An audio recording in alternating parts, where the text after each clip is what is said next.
예수님께서 이 땅에 말씀이 육신이 되어서 오셨습니다. 그러니까 그 사실을 다 알고 또 말씀을 읽으면서 주님을 묵상합니다. 근데 주님께서 공생애를 시작하시면서 바로 그 직후에 제자들을 불러서 주님의 사역에 같이 동참시킨 것을 볼 수 있습니다. 하나님이신 예수님께서 이 땅에 오셔서 우리의 사역을 하는데 왜 제자들을 불러서, 즉 사람들을 불러서 그 사역에 같이 동참시키셨을까? 왜냐하면은 하나님께서는 사람을 택하셔서 하나님의 뜻을 이룬다는 사실을 여러분 꼭 기억하시기 바랍니다. 하나님께서는 하나님의 일을 행하시는데 사람을 택해서 그 사람으로 말미암아 그 뜻을 이루시는 것을 볼 수 있습니다. 그래서 하나님의 부르심에 대해서 우리의 응답하는 것이 굉장히 중요합니다. 이 원리가 어디 나와 있느냐? 바로 고린도후서 4장 7절에 나와 있습니다. 제가 읽겠습니다. 한번 들어보세요.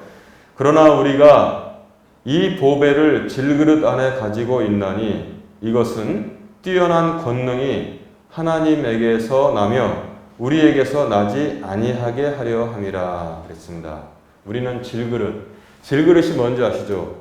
그냥 이건 이런 게 바로 질그릇이에요. 그 유약도 안 바른 거, 그냥 이렇게 그 찰흙 같은 거 해서 이렇게 빚어놓고 망치로 탁 치면 바로 깨지는 거, 연약한 질그릇입니다.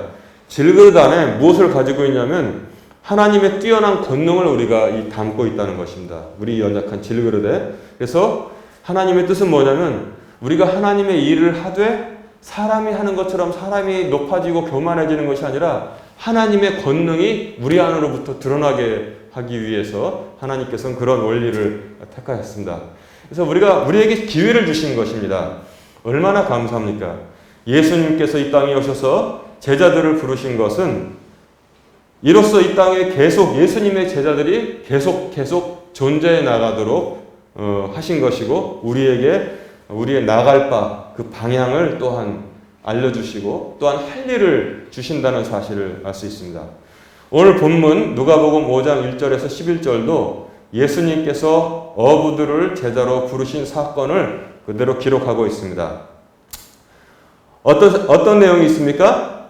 첫째, 그들은 갈릴리에서 고기를 잡던 어부들이었습니다. 더 정확히 말하면 오늘 본문에는 게네사렛이라고 나와 있잖아요. 여러분, 갈릴리 호수는 이렇게 고구마처럼 이렇게 길쭉하게 생겼습니다.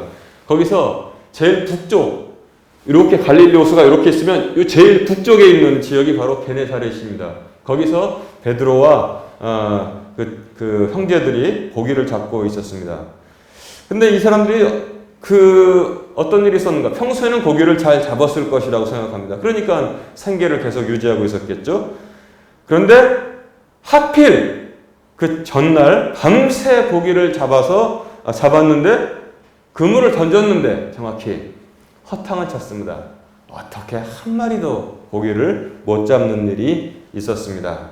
그러면 그 고기를 잡아본 분들은 경험이 있으시겠지만 저도 옛날에 어렸을 때 그 우리 동네에 이렇게 수로가 있어서 거기서 고기를 많이 잡았어요. 그리고 또 이 호수도 있어서 거기 들어가서 고기를 잡았습니다.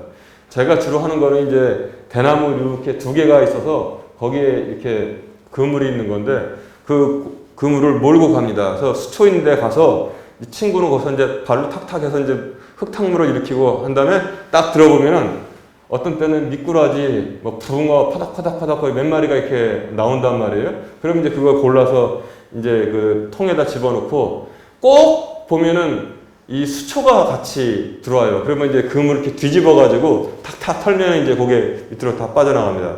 왜냐면 그거 계속 몰고 다닐 수가 없잖아요. 그런데 이제 어른들 하는 거 보면은 이 투망이라고 해서 지금 이 베드로와 제자들이 했던 거 똑같은 거예요. 던지는 거예요, 그야말로.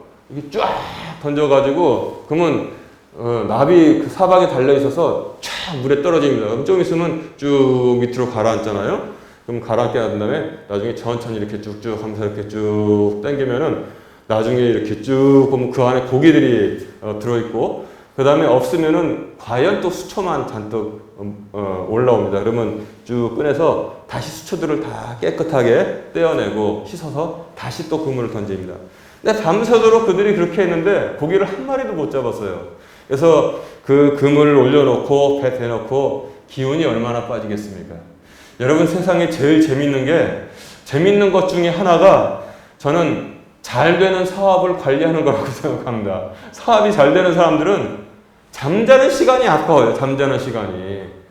아마 피곤하지 않을 것 같습니다. 그냥 잠도 안 자고 눈 빨개서 그냥 사업을 하러 비행기 타고 여기저기 다녀도 피곤치 아니할 것입니다. 왜냐하면 잘 되니까. 근데 세상에서 제일 힘든 일이 무엇이냐?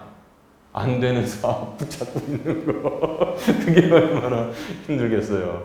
고기잡이도 마찬가지입니다. 고기가 막 잘 잡히면은 얼마나 신나겠습니까? 근데 그들은 아마 그 아침에 피곤이 두 배 이상으로 몰려왔을 것이라고 생각합니다. 그래서 어깨가 축 처져서 그물 조금씩 꺼내서 그 바닷물에다가 이렇게 흔들어서 씻고 또 수초 떼내고 해초 떼내고 이렇게 또 씻고 이렇게 그물을 점검하고 있었습니다. 그런데 예수님께서 오시니까 그 뒤에 많은 무리들이 따라왔습니다. 예수님께서 그 이름이 바뀌는 걸 여러분 주목하세요. 그때는 시몬이라고 계속 부르고 있습니다. 시몬에게 배를 조금 묻혀서 한 저만큼 떼서, 왜냐면 사람들이 막 밀치잖아요. 거기서 좀 떼어라. 내가 말씀을 전해야겠다. 그러니까 베드로가 거기 순종을 했던 겁니다. 피곤하고 지쳤는데 사실 예수님께서 부탁하신 것은 큰일이 아닙니다. 배 조금 띄워달라는 거예요. 그거 순종했습니다. 그거. 배를 조금 띄웠습니다. 예수님께서 아마 긴 옷을 입고 있으니까 이렇게 해서 이제 쭉쭉쭉 가서 배에 올라서 하나님의 말씀을 권능 있게 전하셨습니다. 그러니까 그 호숫가에서 사람들이 얼마나 많은 은혜를 받고 예수님의 말씀을 직접 들었으니까 그게 말씀이 막 그 관절과 뼛속과 골수까지 쪼개면서 힘을 주시고 병을 치료하고, 사람들이 그걸 듣고 먹을 건 없어도 예수님의 말씀을 양식 삼아서 쭉 들었습니다. 그들이 은혜를 많이 받고 집으로 다 돌아갔습니다. 그랬더니 예수님께서 이제 제자들에게 또 이번에는 말씀하시기를 깊은 데로 가서 그물을 내려라 그랬습니다. 자, 이것도 순종을 하려면은 수고를 해야 돼요. 근데 어마어마한 일은 아닙니다. 다 할 수 있는 일입니다. 네 하고 뭐해요? 너 저어서 깊은 데로 좀 나가서 던지면 되는 거예요. 이것에 그들은 순종을 했는데 약간의 수고가 따르는 것을 순종했습니다. 배를 조금 떼는 것, 그 다음에 또다시 씻은 그물을 배에다 싣고 노를 저어서 깊은 데로 가서 던지는 것입니다. 그런데 두 번째 것은 조금 사람들 심사가 뒤틀릴 수도 있어요. 우리나라도 보면은 조금 자기가 하던 일을 남이 와서 간섭하거나 이렇게 해라 저렇게 해라 그러면 뭐예요? 심사가 좀 순하지 않은 사람은 일단 뭡니까? 째려보기부터 합니다. 여보, 당신이 잘해? 그럼 당신이 해. 이렇게 말한단 말이에요. 왜냐면 경험치에 맞지 않기 때문에 그래요. 업으로 잔뼈가 굵었는데 무슨 이 아침에 깊은데 고기가 더 있겠느냐. 그래가지고 선생님이시여, 고기를 잘 잡으시나이까? 당신이 하소서. 내가 그물을 빌려드리리이다. 이렇게 말할 수도 있는데 그들은 뭐라고 말했냐면, 여러분 이 말이 중요합니다. 이것이 예수를 만난 사람들의 인생의 고백이 된다는 사실입니다. 우리가 어부는 아니지만 이 말을 꼭 외워두고 다니세요. 답답할 때 이 말을 대신 고백하세요. 선생님이여, 우리가 밤새도록 수고하였어도 아무것도 잡지 못하였으나, 그 뒤에 말 꼭 외워두세요. 그럼에도 불구하고 선생님의 말씀에 따라 내가 그물을 내리리이다. 이게 인생의 어떻게 보면 예수 만나기 전에 인생의 단면, 그 다음에 예수님을 만난 순간의 순종의 단면이 다 나와 있습니다. 선생님이여, 우리가 밤새도록 수고하였어도 아무것도 잡지 못하였으나, 주님을 만나기 전에는 우리 인생은 다 공술의 공수가 되는 것입니다. 그럼에도 불구하고 선생님의 말씀에 따라 내가 그물을 내리리이다. 순종했어요. 그런데 어떻게 됐습니까? 순종으로 말미암아 그들은 기적을 체험하게 되었습니다. 순종으로 말미암아, 다른 게 아닙니다. 순종으로 말미암아 기적을 체험하게 되었던 어부들이 지금 말씀에 소개되고 있습니다. 그물이 찢어지기 직전이 되었습니다. 아무리 고기를 많이 잡았어도 저는 그물이 찢어지는 것을 본 적이 없어요. 근데 그물이 찢어질 지경이 되었고 동료들을 불러서 두 배에 나눠 실으니까 배가 가라앉을 정도가 되었습니다. 여러분 꼭 기억하시기 바랍니다. 하나님의 말씀에 순종하는 것 외에는 하나님의 능력을 체험할 수 있는 길이 전혀 없습니다. 하나님의 말씀에 순종하는 것 외에는 하나님의 기적을 체험할 수 있는 길이 전혀 없습니다. 하나님의 능력을 체험하고 싶고 하나님의 기적을 체험하고 싶습니까? 그러면 순종하십시오. 말씀에 순종하십시오. 말씀에 순종하는 길이 하나님의 능력과 하나님의 기적을 체험하는 것이지 그것 외에 하나님의 능력과 기적을 체험할 수 있는 길이 뭐가 있습니까? 있으면 한번 말해보세요. 말씀에 순종하는 것 외에 하나님의 능력과 기적을 체험할 수 있는 길이 도대체 무엇이 있습니까? 아, 그렇구나. 우리가 능력과 기적을 체험하지 못하는 딱 하나의 이유는 무엇이냐? 하나님의 말씀에 순종한 적이 없기 때문에 능력과 기적을 체험하지 못하는 것입니다. 하나님의 말씀과 그 모든 것에 명령에 순종하는데 기적을 체험하지 못할 일이 없다는 것입니다. 하나님의 말씀에 순종하지도 않으면서 기적을 베풀어 주시옵소서, 능력을 보여주시옵소서, 무슨 수로 체험을 할 수가 있습니까? 근데 순종하는 게 뭐 이렇게 어렵습니까? 제가 한번 지금 순종해서 기적 체험한 사람들 한번 쭉 소개해 볼까요? 무엇이 그렇게 어려운가? 엄살 피울 일이 없다는 것입니다. 하나님은 우리에게 할 만한 것만 말씀하신다는 사실을 기억하시기 바랍니다. 할 만한 것만 순종하라고 하나님께서 말씀하시는 거예요.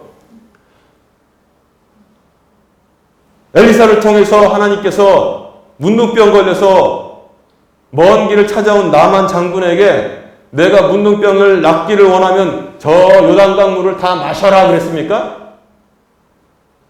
그렇게 말씀하셨습니까?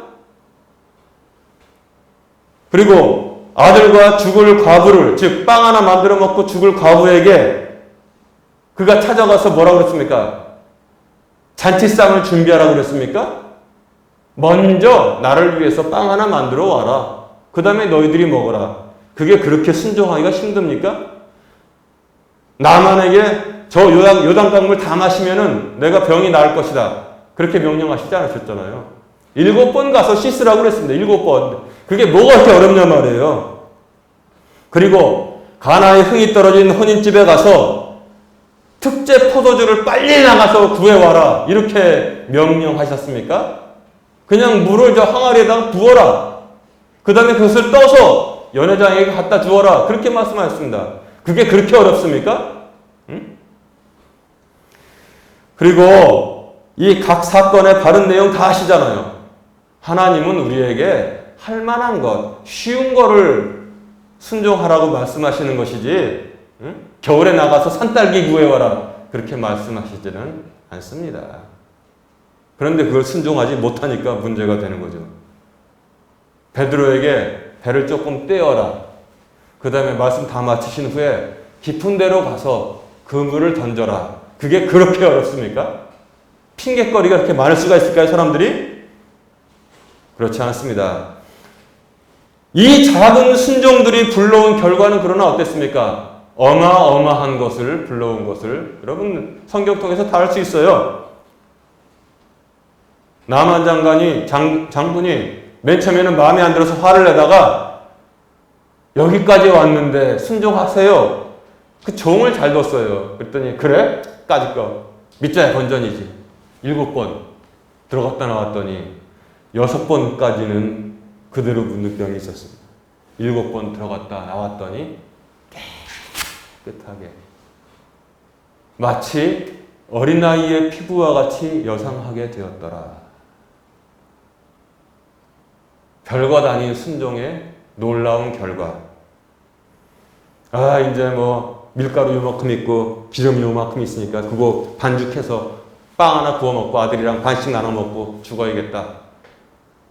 그런 과부에게 가서 먼저 나에게 조그마한 빵 그것도 하나 만들어 와라. 그리고 그 다음에 너희들이 먹어라. 그러면 조그맣게 만들어서 이렇게 하나 갖다 드리면 되는 거예요. 그게 그렇게 어렵습니까? 그래서 그 자그마한 순종이 뭘 불러왔습니까? 기근이 지날 때까지 가루통에 가루와 그 다음에 기름병에 기름이 떨어지지 아니었다고 말씀하고 있습니다. 또 다른 과부에게 가서는 아들이 빚을 못 갚아서 종으로 팔려가게 됐어요. 여러분 자식 키워봐서 알죠? 자식이 종으로 팔려가는데 기뻐할 부모들이 누가 있습니까? 응? 애간장이 다 타는 거죠. 도와주세요. 그래? 너는 가서 이웃집에 다니면서 모든 그릇을 다 빌려와라.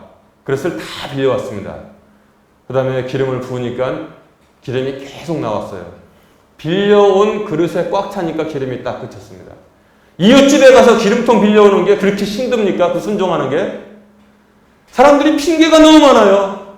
순종을 못하는 핑계들이 얼마나 많은지 몰라.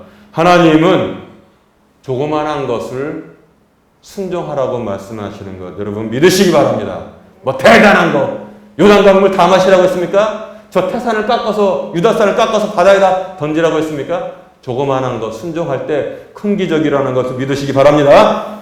이처럼 하나님의 말씀에 순종하는 것 외에 하나님의 능력과 기적을 체험할 수 있는 길은 전혀 없다는 사실을 우리가 알아야 되는 것입니다. 그런데 왜 순종이 가로막히느냐? 무엇에 의해서 순종이 가로막히느냐? 제일 큰 이유는 이거 같아요. 첫째는 우리의 이성과 상식. 깊은 데로 가서 그물을 던져라. 그럼 뭐라고 그래요, 보통? 보통 사람들은? 선생님, 내가 고기 잡는 거 30년이요. 그거부터. 내가 고기 잡는 거 30년이요. 선생님은 손 보니까 고기잡이는 한 번도 못 해보셨고, 나이도 나보다 어린 것 같은데, 고기 그렇게 잘 잡으시오? 그러면 배 빌려드릴 테니까 직접 나가서 고기 잡아오시오. 그렇게 야진해 놓고 있죠.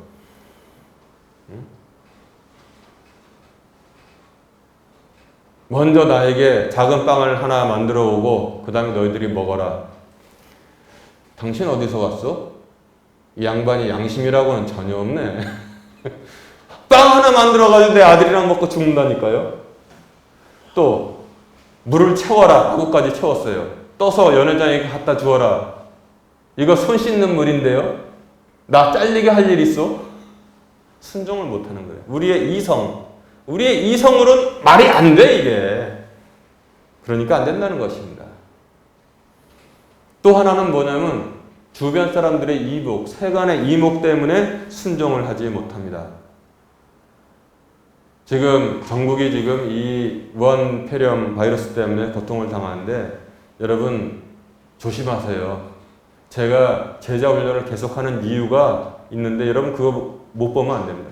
요번에 신천지 그 사회적 암적인 존재인 신천지들이 당하는 거 보니까 속이 다 시원하시죠. 그런데 반드시 그들은 그것을 연장합니다. 어디로 연장합니까? 교회까지 반드시 공격합니다. 그것을 알아보는 눈을 가지는 것이 이 미혹의 시대를 바로 보는 겁니다. 근데 세간 사람들의 이목이 있어요. 그래서 참 힘듭니다. 아무것도 아닌 것 같지만 우리가 시험에 들어요.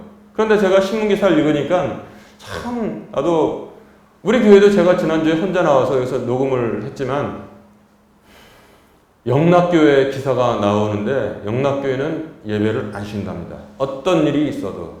여러분 잘 아시는 것처럼 거기에는 한경진 목사님이 다 피난 와서 피난민들과 함께 세운 교회잖아요. 그리고 하는 말씀이 우리는 전쟁 때에도 예배를 쉰 적이 한 번도 없습니다. 욕하세요? 우리는 욕먹고 하나님께 예배 드리겠습니다. 내가 그 기사를 읽고 그렇구나. 여기 전남이 청정지역인데 우리가 얼마나 수만 명 모여서 지금 예배 드립니까? 이걸 못해서. 근데 한 번은 왜 쉬었냐? 하나님의 이름이 회방받지 않게 하기 위해서 우리가 할 일을 다 했다는 것을 보이기 위해서 했던 것이고, 영락교회 기사를 읽고 그렇구나, 이게 믿음이다. 세간에서 아무리 회방을 해도 우리가 할 건 하자. 이렇게 제가 마음을 먹었습니다. 여러분, 말씀에 순종하면은 체험하게 되어 있습니다. 하나님의 능력과 기적을 체험하는데 그것으로 끝나면 안 됩니다. 오늘 말씀의 포인트가 바로 그거예요. 그것으로 끝나면 안 되는 겁니다. 하나님의 능력과 기적을 체험했으면 그것은 반드시 소명으로 연결되어야 하는 것입니다. 즉 예수님께서 베드로가 능력과 기적을 체험했어요. 그래서 바로 예수님의 무릎 앞에 꿇어 엎드려서 주여. 근데는 지금까지 뭐라고 그랬어요? 선생님이라고 불렀어요. 근데 이제는 뭐라고 부릅니까?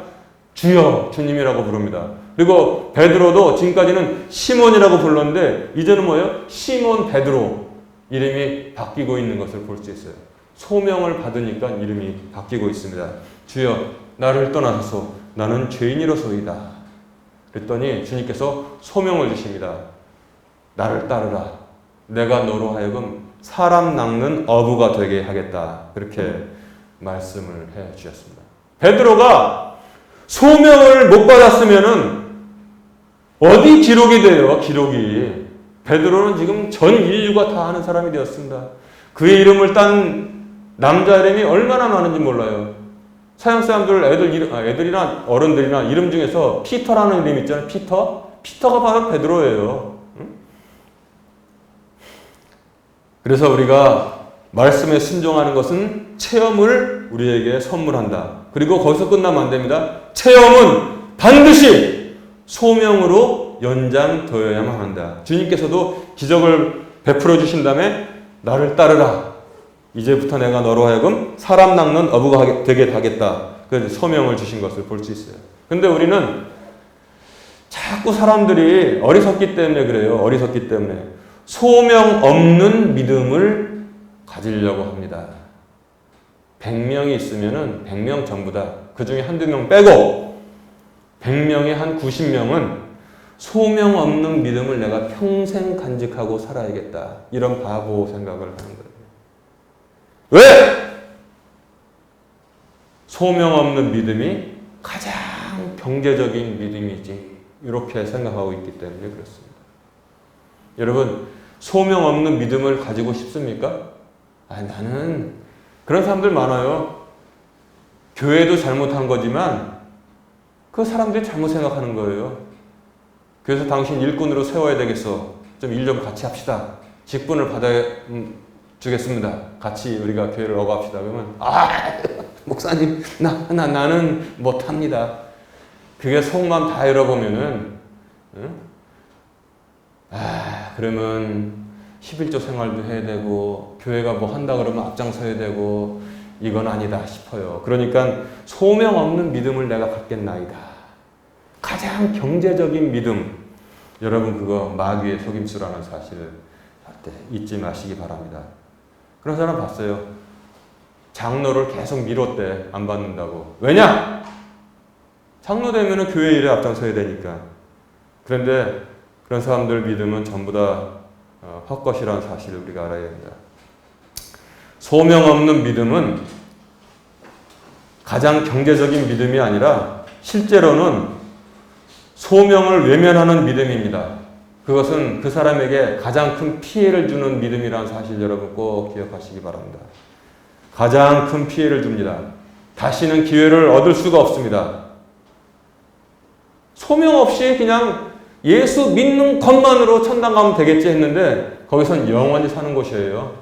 만회할 수가 없어요. 이 땅에서 계급 높아지는 것은 눈을 부라리면서 공부를 해가지고 높아지려고 하는데 그거 삶은 얼마 살아요. 60에 은퇴하면은 60 몇 살에 은퇴하면은 몇십 년 할 거는 그냥 온 인생을 바쳐가지고 그 연구를 하고 공부하고 열심히 근무해가지고 계급 높아지려고 하는데 하나님 왕국에서 영원히 사는 것은 완전 밑바닥으로 살겠다고 각오한 사람들이 바로 소명 없는 믿음, 가장 경제적인 믿음 타령하는 사람들이 바로 그런 사람들인 것입니다.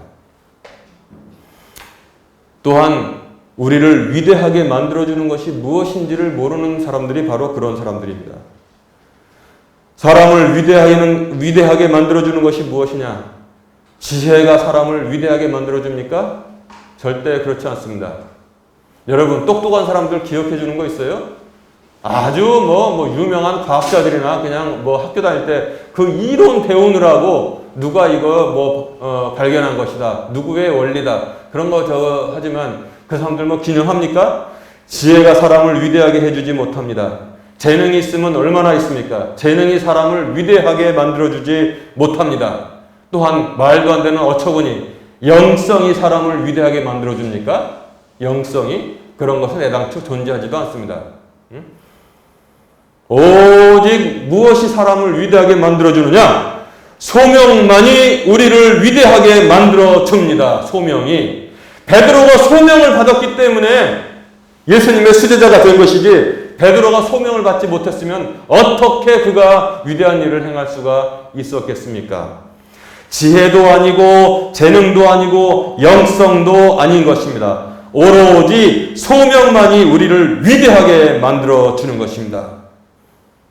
소명을 받은 사람들은 모든 것을 버리고 주를 따르게 됩니다. 이게 또 걸려요. 이걸 못 넘는 사람이 있습니다. 베드로는 예수님의 소명을 받은 후에 모든 것을 뒤에다 남겨두고 주를 쫓았다고 성경은 전하고 있습니다. 레위도 세관에 앉아 있었는데 예수님이 옆에 지나가시면서 나를 따르라 말씀하시니까 세관 사무실이고 뭐고 모든 것을 버려두고 예수님을 쫓았다고 말씀하고 있습니다. 그런데 이것을 못하는 사람들이 있습니다. 누굽니까? 부자 청년이 쫓아와서 주여 내가 어릴 때부터 주의 말씀을 다 지켜서 행하였나이다. 예수님께서 그것을 인정했습니다. 그래서 근데 내가 보니까 부자구나. 앞으로 그런 것이 필요가 없다. 나를 따라오면 모두 가난한 사람에게 나눠주고 예수님이 마음에 들어 하셨던 것 같아요. 너는 나를 따르라 했더니 부자 청년이 그걸 못 넘었어.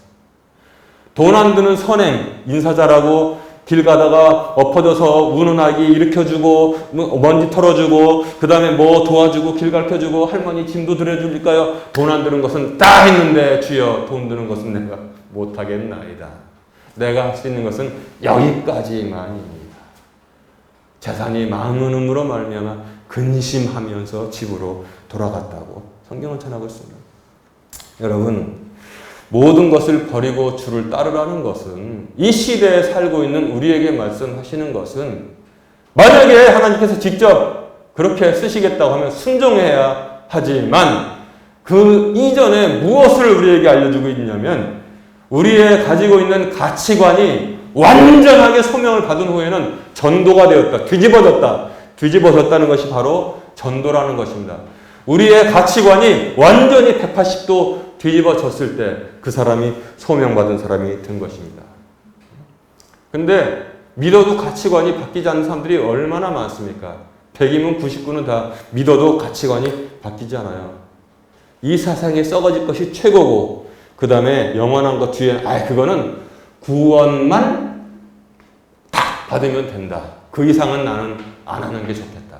이게 제일 어리석은 사람들이라는 것입니다. 여러분, 히브리서 읽어보세요. 모세가 가치관이 바뀌었습니다. 그가 잠시 죄악의 낯을 누리는 것보다 하나님의 사람들과 같이 고통당하는 것을 선택했다고 성경이 전하고 있지 않습니까? 그렇구나. 말씀에 순종하면 체험을 하게 되고, 체험은 반드시 소명을 준다는 사실을 여러분 꼭 기억하시기 바랍니다. 이제 말씀을 정리합니다. 하나님은 빈손 인생에 찾아오셔서 말씀을 하시고 순종의 기회를 주십니다. 하나님은 말씀에 순종하는 자에게 능력과 기적을 보여주십니다.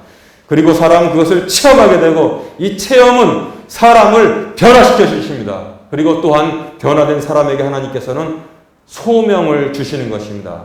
바로 어부에서 사람을 낚는 어부로 그 소명이 바뀌어졌습니다. 그리고 사람은 무엇으로 위대해지느냐? 지혜도 아니고 재능도 아니고 영성도 아니고 오직 이 소명으로 말미암아 사람이 위대해질 수 있고 하늘의 사람이 되고 하나님의 자녀라 인정받는 것입니다. 하나님께서 우리에게 원하시는 것, 순종하기를 바라시는 것, 지극히 작은 일 순종하라고 말씀하시는 것입니다. 여러분, 이 말씀에 위로를 받으세요. 나는 베드로처럼 설교하니까 하루에 3,000명씩 모이지가 않네. 여러분, 그 걱정하지 마세요.